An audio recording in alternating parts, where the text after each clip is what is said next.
अस्सलामुअलैकुम दोस्तों, मैं हूं खुर्रम और आप देख रहे हैं शैडो विस्पर्स, जहां हम असल लोगों के साथ गुजरी हुई अजीबो-गरीब और सच्ची कहानियां शेयर करते हैं। आज जो स्टोरी मैं आपको सुनाने जा रहा हूं, वो मेरे एक व्यूअर इस्लाम की है। इस्लाम लाहौर का रहने वाला है और उसके साथ जो हुआ वो सच माननी मुश्किल है, पर इस्लाम ने मुझे खुद ये सब लिखकर भेजा था। तो चलिए शुरू करते हैं। इस्लाम एक सिंपल सा आदमी है। शादीशुदा, अपनी बीवी के साथ खुश था। एक रात वो अपने दोस्त के घर से देर रात लाहौर के पुराने इलाके से गुजर रहा था। रात का वक्त, सड़कें खाली, और एक कोने पर उसने देखा एक लंबी सी औरत सफेद कपड़ों में खड़ी है। बाल इतने लंबे कि जमीन को छू रहे थे।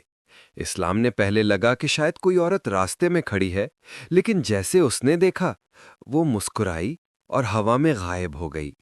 उस दिन के बाद इस्लाम के साथ अजीब चीजें होने लगी। रात को उसके कमरे में किसी के चलने की आहट, खुशबू और कभी-कभी मीठा सा हंसना। उसने इग्नोर करने की कोशिश की, लेकिन वो मौजूदगी बढ़ रही थी। इस्लाम की बीवी ने नोटिस करना शुरू किया कि इस्लाम अक्सर रात को किसी से बातें करता है, कभी हंसते हुए, कभी चुप रहकर। वो समझती थी कि शायद इस्लाम स्ट्रेस में है, मगर जल्द ही उनके बीच लड़ाइयां शुरू हो गईं। इस्लाम खुद कहता है, मुझे लगता है कोई मेरे दिल पर कब्जा कर रहा है।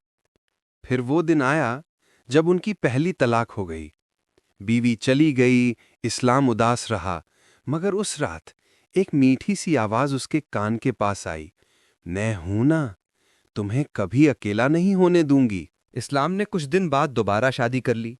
सोचा कि अब सब ठीक हो जाएगा, लेकिन दूसरी शादी के चंद हफ्तों में फिर वही हाल। घर में आवाजें, ठंडी हवा और रात के वक्त कोई उसके पास आता। उसने अपनी नई बीवी के कपड़ों पर मिट्टी और लंबे लंबे बाल देखे और वो भी उससे डरकर चली गई। फिर से तलाक। तीसरी दफा भी उसने कोशिश की, लेकिन नतीजा वही निकला, रिश्ते टूट जाते।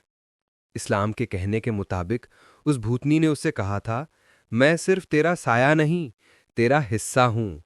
कोई और तुझे कभी हासिल नहीं कर सकता।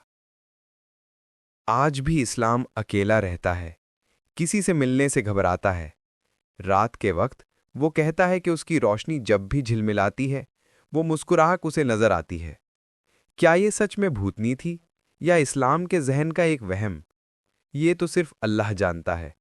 मगर इस्लाम के मोहब्बत और उस भूतनी के जुनून ने सिर्फ एक बात साबित कर दी, कुछ मोहब्बतें जिंदा इंसानों के बीच नहीं होती, वो रूहों के बीच होती हैं। अगर आपको ये कहानी पसंद आई हो तो वीडियो को लाइक करें, चैनल खुर्रम की कहानियां को सब्सक्राइब करें और कमेंट में बताएं अगर आपके साथ कभी ऐसा कुछ हुआ हो। मैं हूं खुर्रम, मिलते हैं अगली कहानी में। तब तक याद रखिए, हर साया हमेशा आपका नहीं होता, कुछ किसी और के भी होते हैं। आपने भी कभी ऐसे अजीब वाकयात का सामना किया है तो कमेंट्स में जरूर लिखिए, शायद आपकी कहानी अगला एपिसोड बन जाए। वीडियो को लाइक करना ना भूलिए, चैनल को सब्सक्राइब कीजिए और बेल आइकन दबाइए ताकि अगला खौफनाक वाकया सीधा आप तक पहुंचे।